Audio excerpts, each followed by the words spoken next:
বাবু নাম কি তোমার? নাম কি? নাম কি? নাম কি? নাম কি?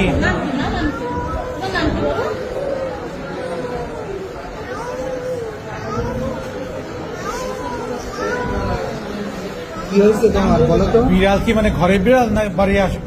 ঘরের বিড়াল, পোষা বিড়াল। ওই বিড়ালের ওকে ভ্যাকসিন দিয়েছিলাম, এখান থেকে 6টা দিয়েছিল। আপনি বলছিল 3 মাস পর্যন্ত না, 6টা টাইম থাকে 6 মাস। তো তারপরে তো বিড়াল অনেকদিন ছিল, এখন তারপরে কিছু হয়েছে নাকি বলতে পারছি না। দেখে তো মনে হচ্ছে জলাতঙ্কের লক্ষণ মনে হচ্ছে। রাজশাহী হাসপাতাল আছে, ওখানে নিতে হবে। তাহলে অ্যাম্বুলেন্স ঠিক করেন, বুঝছেন? রাজশাহীতে নেই, এখানে কুষ্টিয়াতে জলাতঙ্ক ধরলে এখন চিকিৎসা কুষ্টিয়াতে নাই, কষ্ট তাহলে রাজশাহীতে নেই।